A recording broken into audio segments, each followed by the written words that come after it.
Hi friends, వంటలు అయిపోయినాయా? ఇవాళ నేను చిన్న స్పెషల్ కూర ఒకటి మీకు చెప్పబోతున్నాను. మీ హిమబాల్ని. మరి ఇవాళ సాటర్డే కదా, ఆల్మోస్ట్ అందరం లంచ్ చేసి డిన్నర్కి టిఫిన్ చేస్తూ ఉంటాం కదా. మరి ఈ నేపథ్యంలో ఎక్కువ కూరలు పప్పులు వండేసుకుంటే నైట్కి మిగిలిపోతాయి. అవి మళ్ళీ నైట్కి ఉపయోగించడానికి ఉండదు. సో నేను కొంచెం దొండకాయలు మిగిలితే 1 కిలో తెచ్చుకుంటాము. వాడంగా ఇంకా కొంచెం మిగులుతాయి. అవి అటు ఇటు కాకుండా ఉంటాయి అన్నమాట. కూరకి సరిపోను కాకుండా కొద్దిగా ఉంటాయి. 1/4 కిలో మందం ఆ పూటకైతే సరిపోతాయి. వాటిని మరి చెల్లించేసే మార్గం బాగుంటుంది ఈ కూర. ఆల్మోస్ట్ అందరూ చేస్తూనే ఉంటారు. జస్ట్ సరదాగా మీ ముందుకు వచ్చాను ఒక రెసిపీతో.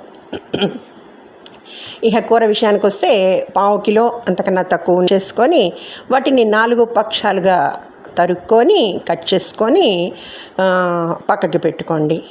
తర్వాత పోపు చేసుకొని అందులో బాండి పెట్టుకొని నూనె వేసుకొని పోపు దినుసులన్నీ వేసి దర్జాగా అన్నీ రకరకాలు మనం ఏవైతే ఉపయోగిస్తూ ఉంటామో రెగ్యులర్గా అవన్నీ వేయించుకొని కొత్తిమీర వేయించుకొని శుభ్రంగా దానిని మిక్సీలో పొడి చేసుకొని పక్కన పెట్టుకుని నెక్స్ట్ ఈ కడిగిన దొండకాయని కుక్కర్లో వేసేసి 1 విజిల్ రానిస్తే చక్కగా మగ్గిపోతాయి నీట్గా.